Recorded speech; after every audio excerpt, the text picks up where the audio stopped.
Please, you have to stop them. They said if Mama doesn't pay by tonight, she won't ever wake up again. Your men, they're hitting her right now." The heavy bass of the jazz playing in the penthouse of the Gilded Lotus didn't just stop, it was severed. Crystal decanters filled with amber liquid, spirits that cost more than a decade of survival in the slums below, stayed suspended in the air, held by the city's most ruthless men. Every scarred lieutenant in the room stopped breathing, their eyes darting toward the head of the table, waiting for the bloodbath to begin. But the child who had just shattered the sanctuary of the underworld wasn't looking at the guards. Little Naomi, her dark skin glistening with the salt of 1,000 tears and her yellow dress torn at the hem, was staring directly at a ghost. This was Min Jun, the ghost of Seoul, a man carved from ice and ancient jagged shadows. For years, his face had been a mask of perfect, terrifying stillness, a statue in a bespoke silk suit with a dark dragon tattoo coiling up his neck like a reminder of every life he had taken. He was a man who had surgically removed his own heart to ensure it could never be broken again. What the ghost did next didn't just violate the laws of the syndicate, it burned them to the ground. You must stay until the very end, because the way this cold-blooded predator transforms into a desperate mother's only hope will shock you to your core. Let's see what happens when the most feared man in Asia decides to stop being a monster and starts being a father. Before we continue, we welcome you to Afro-Korean Love Thrillers, the home of dark romance, forbidden passion, power, betrayal, and captivating revenge stories. Please do me a favor, tap that comment section and tell us quickly where you are watching from. Stay tuned. Don't forget to subscribe to this channel so you don't miss any new thriller that drops here. Sit back and relax because this story is just getting started. Now, let's get back to our story. Naomi's heart drummed against her ribs, a frantic bird trapped in a cage of bone. Outside the Gilded Lotus, the city of Seoul was a blur of neon and indifference. But inside, the air was heavy with the scent of expensive cologne and old secrets. She was a shadow in a world of light, a small, dark-skinned girl in a torn yellow dress that seemed to glow like a warning against the polished obsidian floors. She had watched the guards for 3 nights from the alleyway, learning the rhythm of their smoke breaks and the blind spots of the cameras that swiveled like the heads of predatory birds. She didn't look like an intruder, she looked like a mistake. When the delivery truck for the kitchen arrived, she slipped beneath the heavy metal gate, her small frame pressing into the cold undercarriage until she was inside the belly of the beast. The service elevator was a metal tomb, rising floor after floor until the numbers stopped at the penthouse. The doors slid open with a whisper, revealing a hallway lined with glass walls that looked out over the sparkling, uncaring city. The guards here were different, men in charcoal suits with earpieces and eyes that never blinked. Naomi held her breath, moving with the desperate agility of a creature born in the slums. She ducked behind a marble pedestal as a pair of boots clicked past, the vibration rattling her teeth. Her target was the heavy mahogany doors at the end of the hall, the threshold to the sanctuary of the ghost. She didn't have a weapon, she only had a crumpled photo of her mother and the memory of the bruises blooming like dark flowers on Demilola's skin. As the guards turned the corner to pace the perimeter, Naomi lunged. She didn't knock, she didn't wait. She threw her weight against the door, expecting it to be locked, but it yielded with a heavy, ominous groan. The room was a vast expanse of shadows and flickering candlelight. At the center, behind a desk that looked like a slab of midnight, sat Min Jun. He didn't look up. The smoke from his cigarette curled around his head like a spectral crown. The air was so still, Naomi could hear the ice melting in the glasses of the men surrounding him. She took a step forward, her bare feet silent on the silk rug. The lieutenants reached for their jackets, the metallic click of drawing weapons echoing like a death knell. But Naomi didn't stop until she reached the desk, her small hand slamming down on the polished wood. In that moment, the ghost finally raised his eyes, and Naomi saw a coldness so absolute it threatened to swallow her whole. Yet she didn't flinch. She had traveled through a fortress of glass to find a man of stone, and she wasn't leaving until the stone cracked.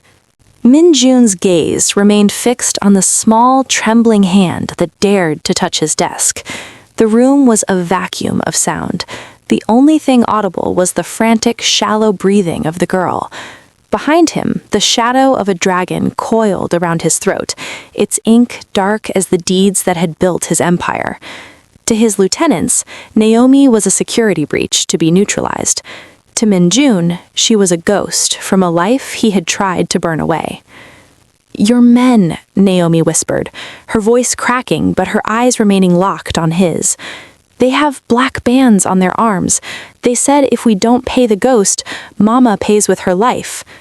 Min-jun's eyes narrowed, a razor-thin shift in his expression that made the air in the room turn several degrees colder.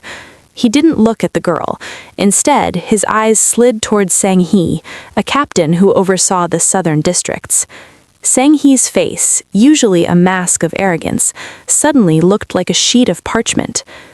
"Black armbands?" Min-jun's voice was a low, dangerous rumble, like the sound of tectonic plates shifting deep underground. He reached out, his long, tattooed fingers picking up a tablet from the desk.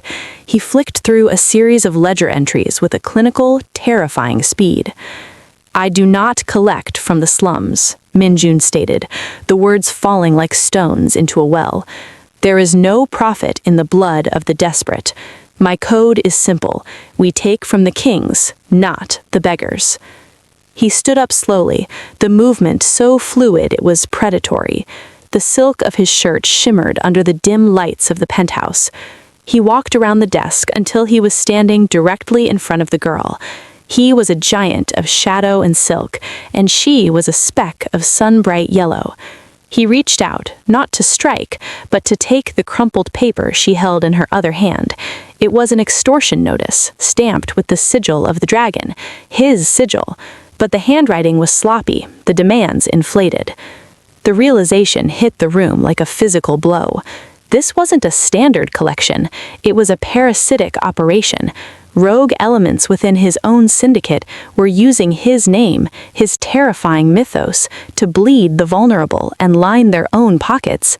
It wasn't just a crime, it was an insult to his honor. "Who is the man with the black armband?"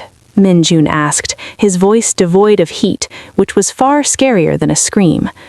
"The one they call the vulture," Naomi sobbed, the relief of finally being heard breaking her dam of courage.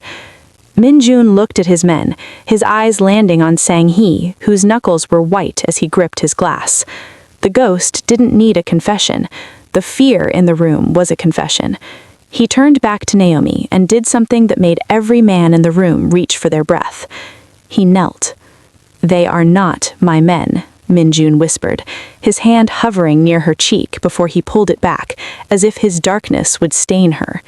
"Tell me where she is." The black-on-black convoy didn't drive through the slums. It sliced through them, like a funeral procession for the men waiting at the other end. Inside the lead sedan, the silence was a physical weight, heavier than the armored doors. Min-jun sat perfectly still, his eyes fixed on the neon streaks of the city blurring past the tinted window. Beside him, Naomi looked impossibly small, her legs dangling off the edge of the Italian leather seat. She was shivering, not from the air conditioning, but from the raw, electric tension radiating off the man they called the ghost. The neighborhood changed rapidly. The towering glass spires of Seoul's elite were replaced by leaning brick tenements and narrow alleys choked with the scent of wet asphalt and cooking oil. This was a place where the sun struggled to reach the ground, a labyrinth of forgotten people. Min-jun watched the residents scatter like pigeons as the heavy vehicles mounted the curb, parking in a formation that blocked the entire street. When the door opened, the humid night air hit Min-jun like a damp cloth, but he didn't flinch. He stepped onto the cracked pavement, his handmade Oxfords looking grotesquely out of place amidst the puddles and debris. He didn't wait for his guards. He didn't draw a weapon. He simply walked toward the rusted door of the tenement Naomi pointed to, his presence alone causing the local lookouts to drop their eyes and vanish into the shadows. He could hear it before he reached the threshold, the rhythmic, sickening thud of a heavy boot hitting something soft, followed by a man's harsh, mocking laugh. You think the ghost cares about a piece of trash like you? In this city, you pay or you bleed. Min-jun's hand found the door handle. He didn't kick it in. He opened it with a terrifying, slow deliberateness that was far more menacing. The room inside was bathed in the flickering blue light of a dying television. Damilola was on the floor, her hands shielding her head, her breath coming in ragged, wet gasps. Standing over her were 3 men, their sleeves rolled up to reveal the black armbands that signaled their treachery. The man in the center, a jagged-faced enforcer known as the Vulture, turned with a sneer, his hand reaching for a brass knuckle on the table. "Who the hell are—" The words died in his throat. The air in the cramped apartment seemed to vanish as Min-jun stepped into the light. The ghost didn't look angry. He looked like a god of judgment who had finally arrived to collect a debt of his own. He adjusted his cuffs, the dragon on his neck appearing to pulse in the shadows. He didn't look at the men, he looked at Damilola, and for the first time in 5 years, the ice in his chest didn't just crack, it ignited. "The name of the ghost," Min-jun whispered, "is not for sale to cowards." The Vulture didn't have time to scream. He barely had time to realize his heart had stopped beating before Min-jun was upon him. The ghost moved with a terrifying liquid efficiency that bypassed human reaction. With a single sharp strike to the throat, the Vulture was sent sprawling backward, his brass knuckles clattering uselessly against the floorboards. The other 2 enforcers froze, their eyes bulging as they stared at the man who was supposed to be a myth, a shadow they only whispered about in dark bars. "Boss, we didn't know. Sang-hee said," one began, his voice trembling as he backed into a peeling wall. Min-jun didn't let him finish. He didn't use a gun. He used his hands, turning the cramped apartment into a sanctuary of surgical violence. He caught a swinging fist, the sound of breaking bone echoing like a dry branch snapping in winter. A devastating knee followed, sending the second man into a heap of fractured ribs and shattered pride.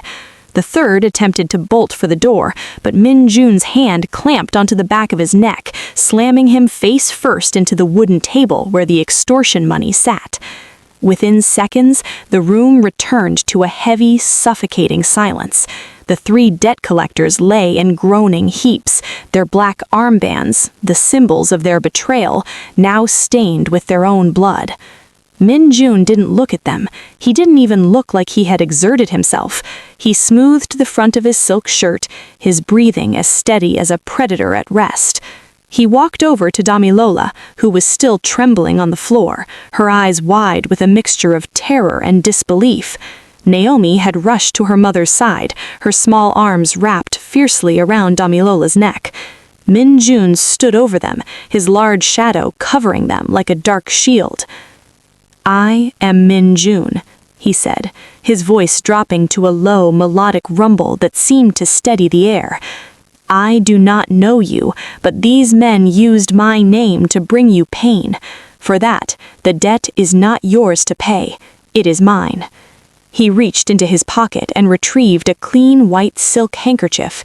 He knelt, ignoring the blood on the floor that threatened to ruin his trousers, and gently offered the cloth to Damilola to stem the cut on her brow.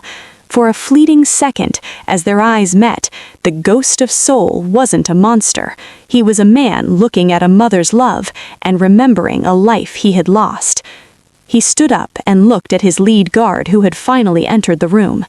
"Call the doctor, the best one on the payroll," Min-jun commanded. "And as for these 3, they wanted to collect so badly. Take them to the harbor. We will see how much their lives are worth when the tide comes in." The transition from the squalor of the slums to Min Jun's private medical wing was a journey between two different realities. Damilola lay in the back of the armored sedan, her head resting in Naomi's lap, as the city lights blurred into long, clinical streaks of white. When the gates of the private facility swung open, a team of medical professionals, men and women who were paid specifically for their discretion and their excellence, were already waiting. There were no sirens, no frantic shouting. There was only the rhythmic, expansive sound of gurney wheels on sterile tile. Min Jun stood in the observation gallery, his hands clasped behind his back, watching through the glass as the doctors tended to Damilola's wounds. He had removed his suit jacket, his white shirt sleeves rolled up to reveal the dark, intricate scales of the dragon coiling around his forearms. He looked less like a Mafia king and more like a weary soldier watching a battlefield he had finally decided to claim. Naomi stood beside him, her small forehead pressed against the cool glass. She looked fragile against the high-tech machinery and the bright, unforgiving lights of the trauma room. She didn't ask questions. She simply watched the steady rise and fall of her mother's chest, tethered to the world by the rhythmic beep of the heart monitor. "Is she going to sleep for a long time?" Naomi whispered, her voice echoing in the quiet gallery. "Only until the pain is gone," Min Jun replied, his voice a low, steady rumble that seemed to anchor the girl to the floor. "In this place, the shadows cannot reach her. My word is the law here, and I have forbidden the shadows from entering." He looked down at Naomi, seeing the way the clinical light caught the dried salt of her tears. Without thinking, he reached out, his large, tattooed hand hovering over her shoulder before finally settling with a gentle, protective weight. It was the first time in 5 years he had initiated a gesture of comfort, and the warmth of her small body against his palm felt like a localized thaw in the permafrost of his soul. One of the doctors approached, bowing low before the ghost. "Mr. Min Jun, she has several fractured ribs and a mild concussion, but she is strong. We have administered the best care available. She will recover, but she needs peace, absolute peace." Min Jun nodded, his eyes never leaving the glass. "She will have it. Am Naomi?" He looked at the girl, whose eyes were heavy with the exhaustion of a soldier who had finally reached safety. "Take the girl to the guest suite, prepare a meal, something warm, and find a dress that doesn't have holes in it. From this moment on, they are not guests, they are under the dragon's wing." In the weeks that followed, the Gilded Lotus saw less of its master, while the quiet street in the slums saw a ghost return to the living.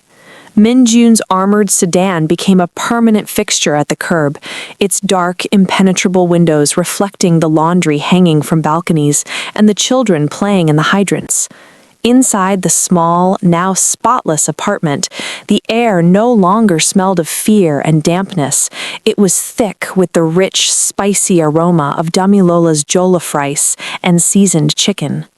Min Jun sat at the modest wooden table, his presence filling the small kitchen like a storm held in a bottle. He had traded his structured suit jackets for simple black linen shirts, the sleeves always rolled up to reveal the dragon that now seemed less like a threat and more like a sentinel. On the table, beside a glass of rare amber whiskey he had brought from his private stash, sat a plate piled high with steaming food. Damilola moved with a grace that had returned once the shadows of the vultures were banished. She placed a bowl of pepper soup before him, the steam fogging his silver-rimmed glasses. "In my home, we don't care how many men fear you, Min Jun," she said with a soft, knowing smile. "Here, you are just a man who needs to eat." He picked up the spoon, his movements deliberate and slow. He had spent years consuming the finest delicacies in the world, food that tasted of nothing but status and cold ambition. But Damilola's cooking tasted of something he had forgotten, a home. The heat of the spices warmed a part of his chest that the whiskey never could reach. Across from him, Naomi was busy showing him a drawing she had made, a picture of a large, dark dragon wrapped around a small, yellow flower. "The dragon is guarding it," Naomi explained, pointing to the flower with a sauce-stained finger. "He doesn't let the rain touch it." Min-jun looked from the drawing to the girl and then to Damilola, who was watching him with an expression that held no fear, only a quiet, growing warmth. For the first time in 5 years, the ghost of Seoul felt the heavy, crushing weight of his empire begin to lift. He realized he wasn't just protecting them, they were saving him. The rare whiskey remained untouched in its glass, neglected in favor of the water and the life being offered at this humble table. As the sun dipped below the city's skyline, casting long golden fingers through the kitchen window, the silence wasn't the cold void of the penthouse. It was the peaceful quiet of a man realizing that his throne of blood was a lonely place, and that the most powerful thing he had ever felt wasn't the fear of his enemies, but the simple domestic sound of a child's laughter in a room where he was finally safe. While the air in the slums smelled of spices and hope, the air back at the Gilded Lotus had turned poisonous. In a dimly lit basement several floors below the penthouse, Sang-hee paced like a caged wolf. Around him sat a handful of captains, men who had grown rich on fear and were now watching their profits stall as Min-jun's merciful shadow lengthened over the city. "The ghost has become a monk," Sang-hee hissed, his voice echoing off the concrete walls. He slammed a heavy fist onto a table covered in surveillance photos. They weren't photos of rival gangs or shipments. They were grainy shots of Min-jun sitting at a humble wooden table, laughing with a child. He trades our reputation for bowls of rice. He's forgotten that the dragon's scales are made of iron, not silk. The men murmured in dark agreement. To them, Min-jun's redemption was a death sentence for their way of life. They didn't see a man finding his soul. They saw a predator who had lost his teeth. If the boss was soft enough to bleed for a foreigner and her daughter, then the throne was vacant. "He shielded them with our best men," one captain noted, flicking a cigarette into the dark. "How do we get to him?" Sang-hee leaned into the light, a cruel smirk twisting his features. "We don't go through him, we go through the girl. Min-jun thinks he's built a fortress around that apartment, but every fortress has a crack." He pulled out a fresh photo of Naomi skipping toward her school, unaware of the crosshairs settling on her back. The moment he has to choose between his empire and that child, he will crumble. And when he does, we will be there to pick up the crown. The coup was no longer a whisper, it was a countdown.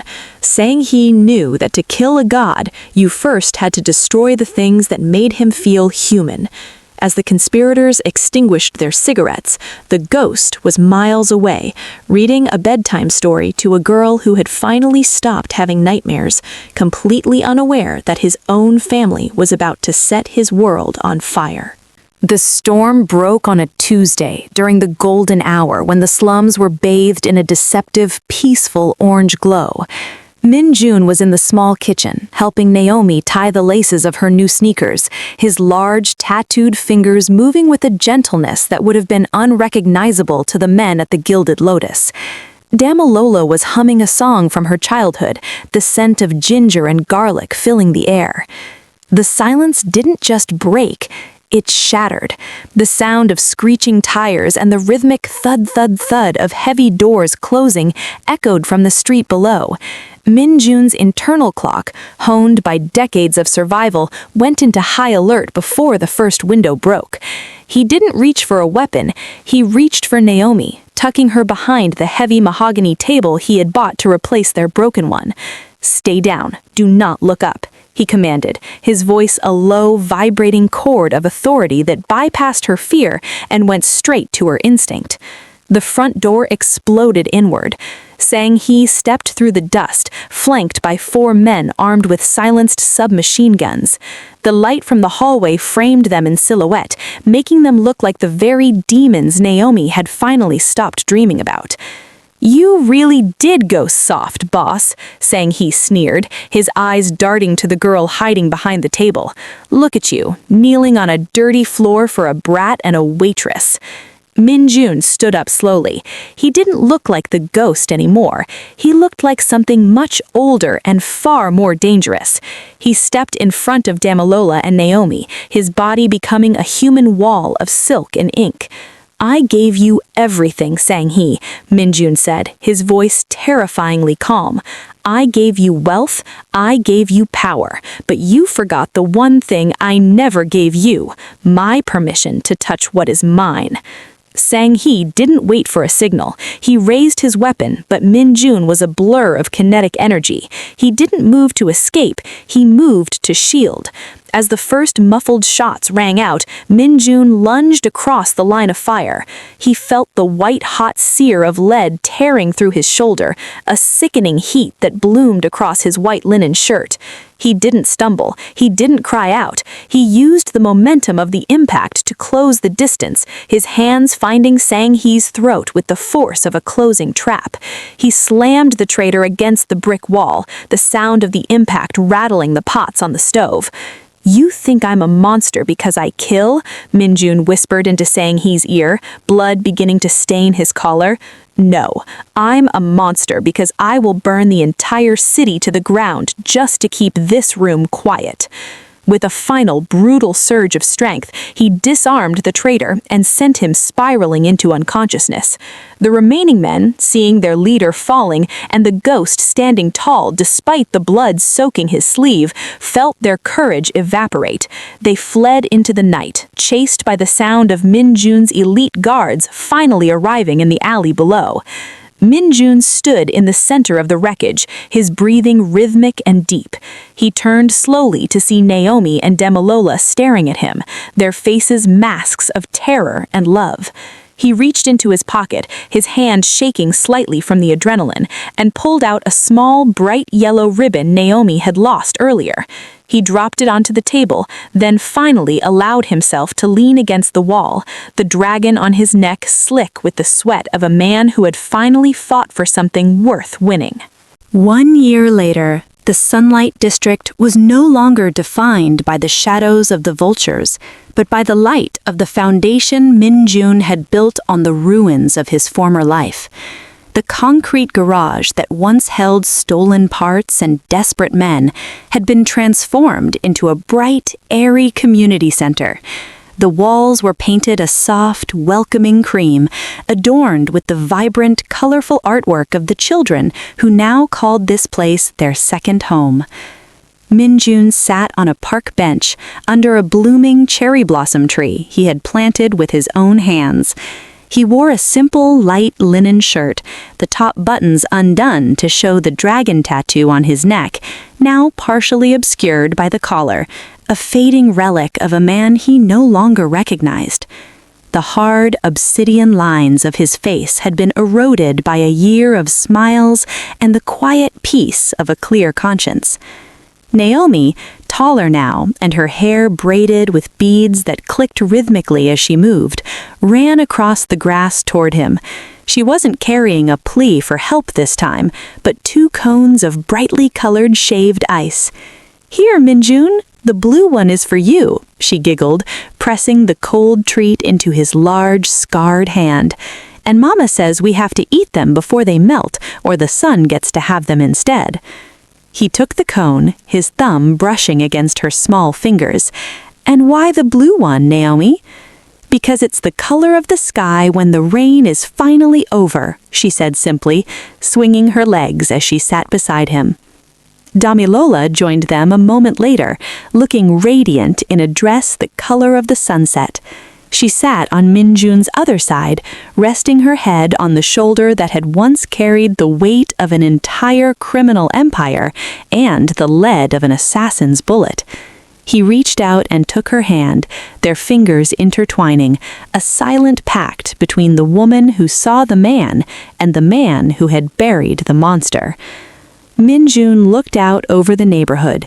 His vast wealth was no longer measured in offshore accounts or kilograms of product, but in the safety of the streets and the laughter of the girl sitting beside him. He had realized that the greatest power wasn't the ability to take a life, but the courage to build one. As the sun dipped below the horizon, casting a long golden glow over the center, the ghost of Seoul was gone. In his place was a father, a protector, and a man who had finally achieved the most shocking thing possible for someone of his past. He had found a way to be happy. The silent dragon had finally found its home, and the fire it breathed was no longer for destruction, but to keep his family warm. If you enjoyed this story, don't forget to subscribe. It really helps the channel grow and lets you know when new videos drop. Lastly, and turn on notifications so you never miss a video.